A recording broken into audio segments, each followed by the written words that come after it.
this role, this team never existed. And I literally created it from scratch, and I get paid to do what I absolutely love. So was it challenging? Absolutely. But I think, if we look at any amazing people in the world, it's hard work. You know what I mean? It's hard work getting what you want. But there's massive rewards. I came from being a child to being a wife to being a mum. And it seemed perfect, but it wasn't really life on my terms.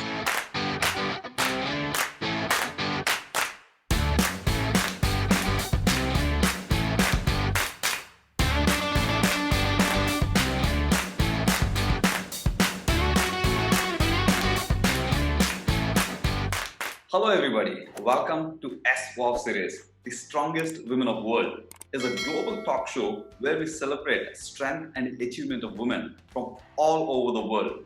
Simply realize the fact that if they decide not to give birth, the total human existence will cease.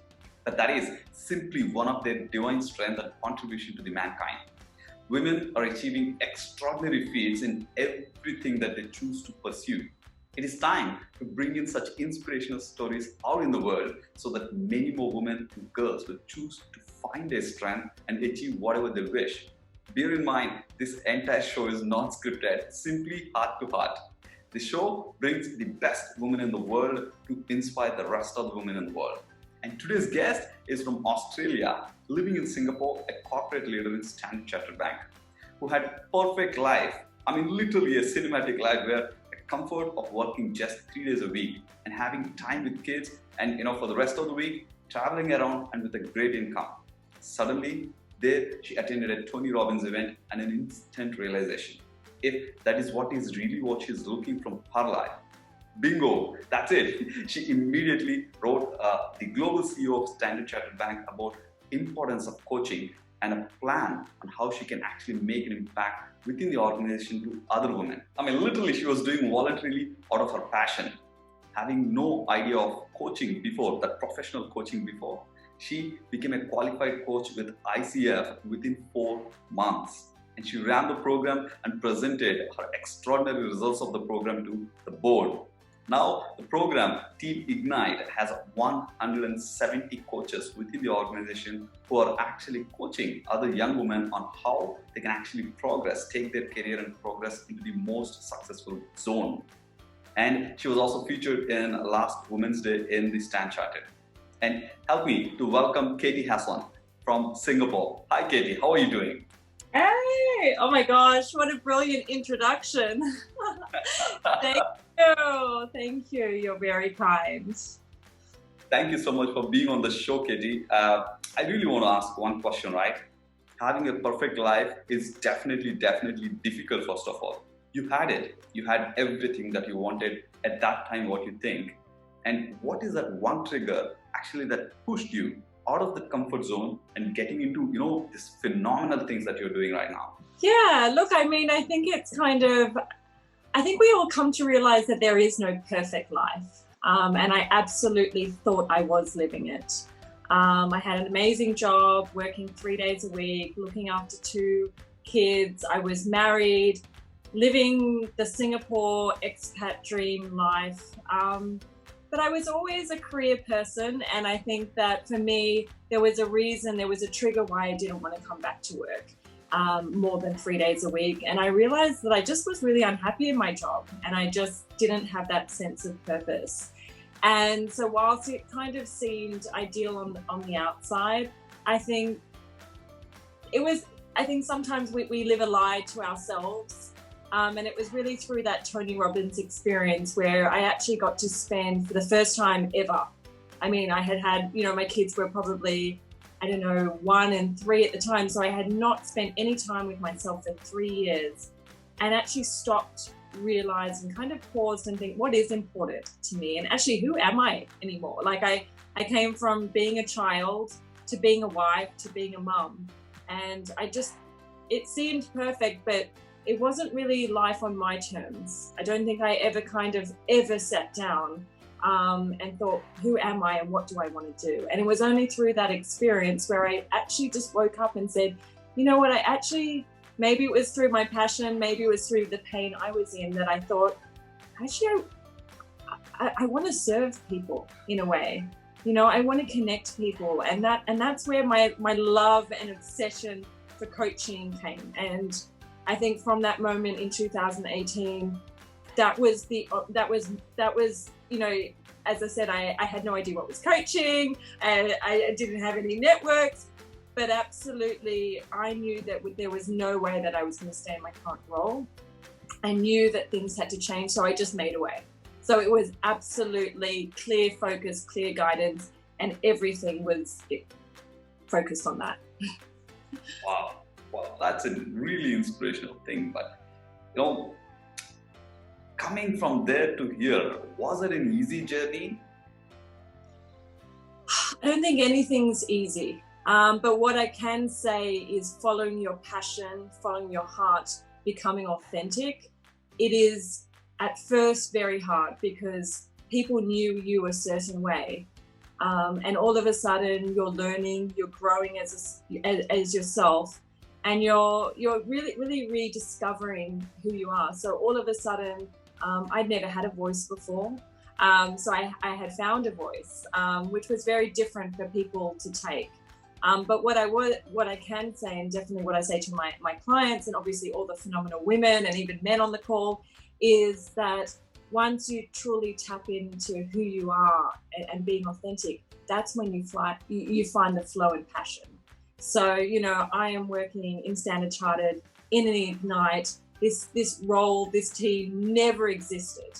And I literally created it from scratch, and I get paid to do what I absolutely love. So was it challenging? Absolutely. But I think, if we look at any amazing people in the world, it's hard work. You know what I mean? It's hard work getting what you want. But there's massive rewards.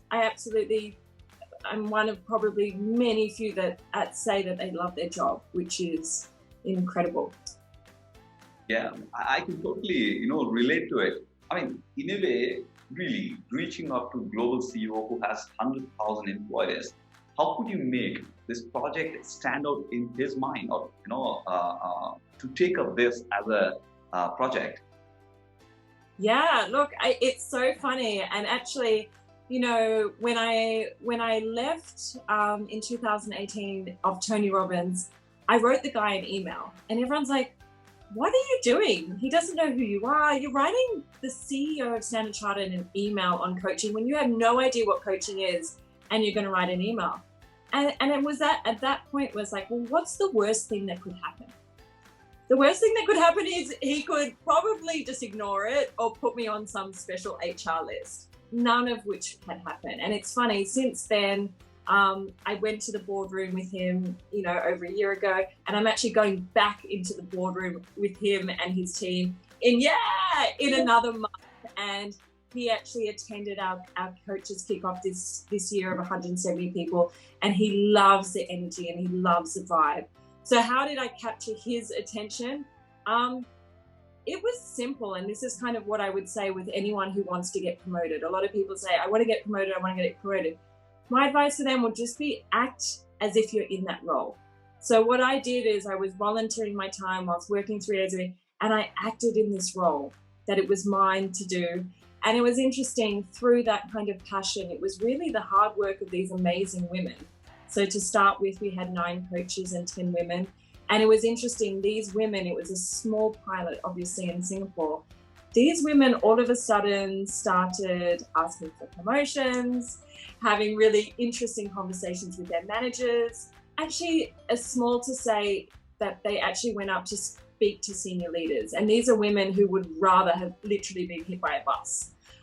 So for me, I was very fortunate that we had really hungry, ambitious women that really shook the cage within Singapore. And it was through that stakeholders started calling me, and they're like, I kind of know you're running this really small experiment, but there's some really cool stuff happening here. And it was actually through amazing work of my coaches. And as I said, I wasn't even a coach at the time, so I was just facilitating the process. And through the amazing coaches and clients, that all of a sudden senior stakeholders thought, wow, this is something that we think we should invest in. Wow, wow. I mean, this is really, really brilliant. I really got this point that you said, right? If you want to have a promotion, behave like you're already promoted. This is not just for women or men. Anybody who looks for promotion should be really behaving like one. And if especially, I've seen this whole program is a lot more relevant to the, women in the very early career, or is there any criteria is there on how you choose to actually impact these women? Yeah, so the cool thing, as I said, we've got 100,000 employees. And we've only got 170 coaches at the moment, and all of these coaches are unique and special, so they all have a role on top of this. All roles from sales, marketing, compliance, and they're all qualified coaches. So for me, they can't coach too much. So we had to draw a line in the sand on who we're going to target. Obviously, being in banking, there's a huge glass ceiling. And so we wanted to target to women who are senior, but they're literally just on the cusp of the next growth development point is where they're really in true more senior management, and that's the biggest kind of gap. So we decided to target to that. The cool thing also about our Ignite clients is we target it to all people within that band. So we don't really take into account someone who's really, really top talent, and likewise we don't take on clients who are, maybe in the development performance plans. For us in Ignite, we take women who are ambitious. So to get into Ignite, there's a really strong application process. There's a panel. And it's a very prestigious, because obviously a lot of people want to get in. And so we pride ourselves in saying, for us in Ignite, it's only people who want to change, want to transform, and put their hands up for that. So that's kind of how we target our women. Man, you are a biggest gift to Stanchart as I see it. Now, if the other women out there, then they don't have access to this, but is there any elements that you can kind of give that, suggestion saying that you target maybe these 3 areas, just like one you shared. If you want to get promoted, behave like you're already promoted. Is there any specific that you actually kind of coach these young women in getting into the next zone? Yeah, look, I think, and I've been coaching, for probably about 1.5 years, so relatively new coach. And, that was kind of my inferior complex. I had gone from not managing anyone to 170 people, never coached, to running a team of experienced coaches. And what I have found, even in my limited experience coaching, is that, first of all, it's really important, we work at a bank, and it's executive coaching, but it's really important that it's the whole self. And a lot of the topic areas that we cover with clients is very similar. So it's all about self-confidence, self-awareness. A lot of people don't have their voice, and also tapping into what their passion is. I think, why I love Ignite is because, I still am a band 5 woman in the organization. So I am the target. So I know kind of, or I can associate with what they're going through. Also, work-life balance. I think the biggest gift of having a coaching relationship and having a coach is the ability for the coach to just make you more in the driver's seat, more self-aware about what is actually happening, why are they triggers, and most importantly, what can we do about it? Because it's so often that we blame our manager or our husband or our kids, but it's actually we are in the drivers. So it's confronting coaching, because it's also much easier just to complain and go in circles. But with us, it's very action orientated, but very similar themes. And I imagine even very, very senior executives, they still also have confidence. And it's about tapping into who they are authentically. Yeah. Wow. So, the biggest thing what I'm understanding is people should find their voice, and then, their authenticity on what they really love, and start pursuing. Yeah, and just know that it's okay to tell people how you feel or how something is impacting. I always say, what's the worst thing that could happen and what's the best thing that could happen? And there is no worst case thing.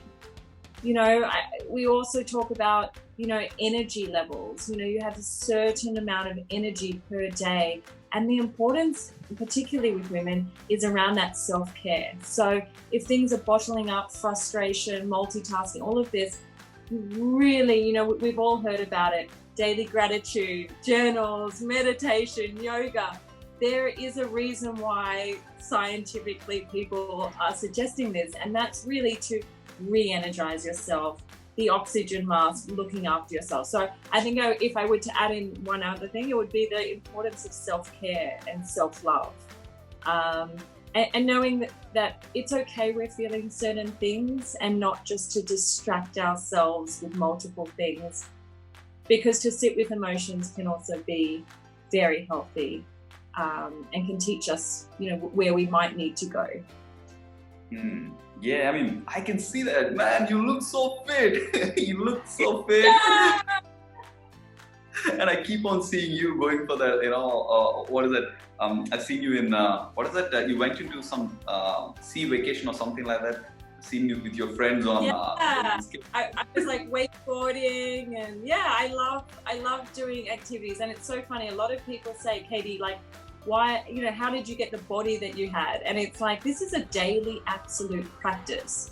And, now, no one has the perfect mind, but absolutely the importance of not only physical training for stress and enjoying that, but also the mental training.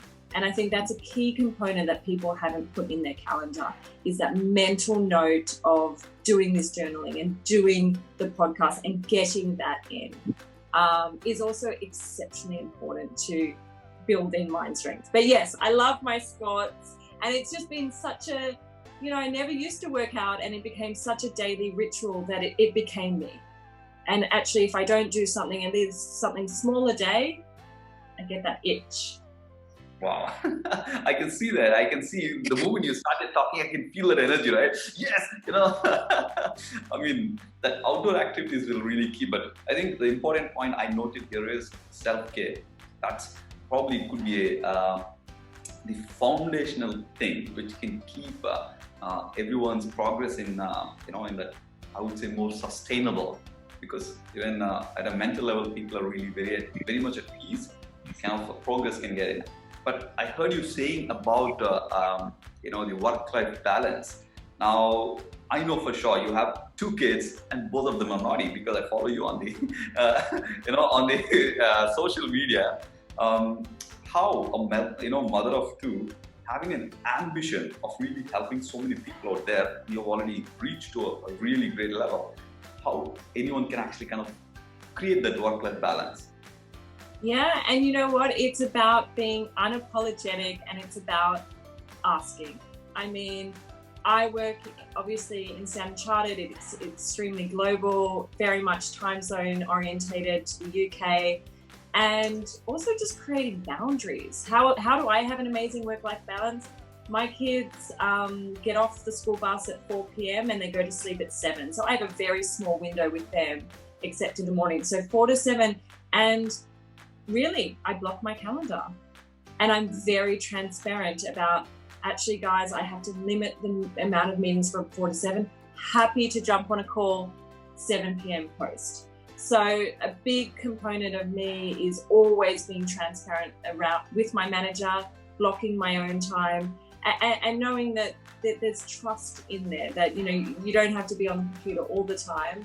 I think boundaries and just getting the job done. I think if you can build that trust with your manager, and also communicate what's important to you, they respect that. I've personally been working 10 months from home, and most of, globally we all have. If we rewound over, a year ago, never would any organization think that this was possible. No, the whole world would collapse. Everyone would be not productive, but we've proved that we can be productive, literally casual clothes, working from home. And for me, there's no signs of it going back into the office, and I'm actually okay with that. So I would say to anyone with work-life balance, once again, it's finding your voice. Know there's times that you need to do the long hours, and 4 to 7 you're not going to see your kids, but know that you can make up the time also other days. Creating the boundaries, that's really important. And then find your voice and speak out saying that this is a time for me, that's it. No second thought about it. Okay, that's brilliant. That's brilliant. And can you share what kind of impact these young women got once they got coached? I understood the results already. What kind of impact they had in the thinking process? Yeah, it's so amazing. And actually, we just closed a big cohort of 90 women. And it's so interesting. So our journey with Coach Client is 4 months. And what we do say, and is really important, is we say, it's really important to celebrate that 4-month end of journey. And actually, it's so interesting. Some of our clients, in a creative way, created videos or a poster or a poem, or even wrote like a reflective essay. And it's really important for them, because it's like, this is where they started. This is where they were in 4 months. And actually physically or writing something to say, this is me now. And holding that power, and like, if I continue to build these amazing steps, where will I be? And so what have they gained? They've just, I suppose we all brought up, our parents all had our best intentions, but beliefs and values. And then we were all, I think our clients really learned that to follow at their own inner voice. And it's okay to not necessarily still hold on to the values and beliefs of your parents and teachers and expectations of social media around all of this. And so I think it was, most of our clients, they gave themselves permission that what they were feeling was okay. And also confidence, just to get out of their skin and have a voice. So that's probably the most learnings, and I think that's what, I love my job, because I'm at the coal front when we ask for feedback. And for me, although obviously I'm not coaching all of these women, obviously, just to know that I can facilitate that, and know that, the cool thing about Ignite is also we've got 170 coaches, and we've built this amazing community. And these people all are phenomenal, like you and me, who just love this self-development and growth. And for these, we're giving them a platform and opportunity to do their role, but to contribute to something way bigger than themselves and give back. And I think, there's that saying, the secret to living is giving. And giving time, giving kindness, and things like that. That it's really changing the culture of the bank. So not only is it impacting clients, but we have got coaches who say, if it wasn't for Ignite, I don't know, am I that engaged in my actual job? But it's about connecting like-minded people, and I think definitely in this age and stage, and where we are in the world, it's sometimes hard to find connections of people that is something true to you. And so I think offering platforms for that, for the clients and the coaches, is really important. Katie, I want to say that get this damn program, even for outside world, do something, yeah? This sounds really so much exciting for me. And I'm seeing something on your back. What is this, all the scribbling? Is this something to do with your work? Okay, so one thing that I encourage to my clients, and obviously, I have to practice what I preach, is really the importance of vision boarding and reminders, affirmations. I mean, we all have bad days. We all are busy. So yeah, I can show you quickly. Please don't read. So yeah, I think for me, it's kind of like creating vision boards about like, what do I want in my life? And also just like key reminders, like honestly, just little things for me, just to remind myself and anchor myself why I do what I do. And once again, none of us are perfect, but it's creating, we also talk about our clients with the environment that they live in. And, sometimes I ask my client, hey, take your iPad around and show me. And there's stuff everywhere. You know, there's books, there's you know, even like food around and clothes around, and the importance of your environment. You know, a clean environment, a positive environment creates the circumstances for you to be more successful. And so for me, once again, I'm a human and I have these bad days, but when I do have these, even I've got printed client testimonials, coaches testimonials, this is what I do it for. You know, this is when I want to sit in my bed and cry, is you get anchored back to actually what is the purpose and what am I driving? And that's why I work so hard, because I love building that and I want to scale it even more. So I would encourage, especially because the majority of us are probably all working from home, check in with your environment, you know, if you can have plants or candles or anything that, you know, is truly unique to you is important. I mean, look at your background. It's beautiful. Yeah. So mine's not as beautiful. Mine changes all the time, and I add, and I've got all these like, I've got post-it notes all the time, and like I'm adding things. So mine changes all the time. But I think it's important. Yeah, your environment. Oh yeah, I mean, I think this is a very important point about the complete environment. I can also see make people smile and laugh. So you always make me smile and laugh. And also, be kind. Be kind. You know, we were in such an environment where it is so serious, and it's you know, I suppose we've just worked in an environment where we have to be a certain way. And that was one thing that actually Bill Winters, our CEO, said, was when he just jumped off the call, it was probably only a month ago, is just the energy in it. You know, everyone's only in there to be themselves. It's not a competition. We're absolutely there in service of our clients. We're there to learn and build and grow together. And I think, because we're all volunteers basically. So I just think there is something in there just to allow people to be kind and laugh and just be themselves a little bit more. So I thought probably I'll show this. One moment. I don't know if you. Life is journey. Yeah. So the life is a journey. Because when you said about the vision board, right? For me, like when I see Buddha, I didn't even read or do anything about Buddha around 5 years back. Once I realized I like to kind of personify it. One, he kind of has a detachment. He has the determination to help people. He has the the bandwidth to do whatever he likes. I mean, his father was telling, hey, stay there, you know, you have a whole kingdom and full of luxuries. But then I can see that kind of, you know, qualities in you as such. You had all that stuff, but then you took away where you want to impact people. So it looks like that's my vision board. Subconsciously, but I'm going to create one. This is a very important thing that you reminded me of. I created the vision board, but yeah, again, I slipped off. So this is my reminder to actually get back and create the new one.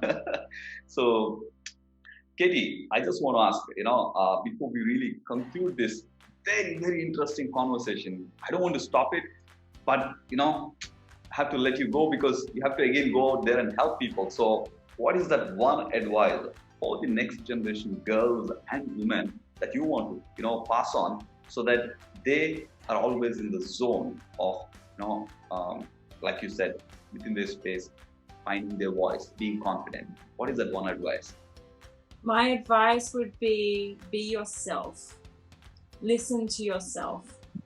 We are all in the world, and observe yourself. So, we're sitting here today and I'm getting energy from it and I'm loving this. This is where I need to be. But if we were having a conversation and I was drained and I feel negative, that's not where I want to show up. That's not how I want to be.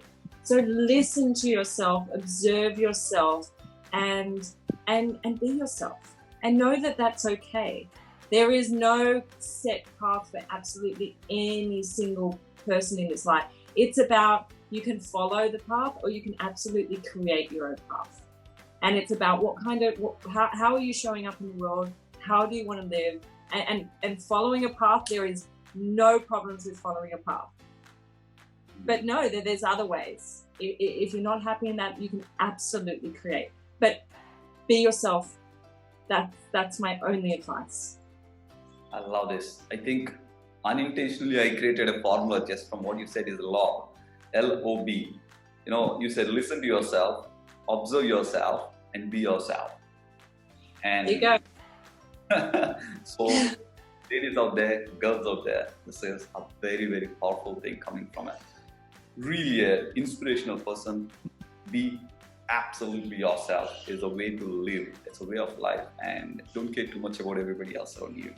And Katie, thank you so much for actually, catering your time and being part of the show, because it is all about simplification, and you simplified all your life lessons into small kind of bite size. And I'm sure the women out there will go out, and not just women, also mother of two can get inspired like anything, because the way that you're maintaining your fitness and having the balance is all really amazing. Thank you once again for being part of the show. And if you have not subscribed yet, make sure to like and subscribe and share with every single girl and woman where this can make an impact. Otherwise, I'll see you in the next episode with another beautiful, amazing, powerful, and inspirational woman in the next episode. And thank you. Bye-bye.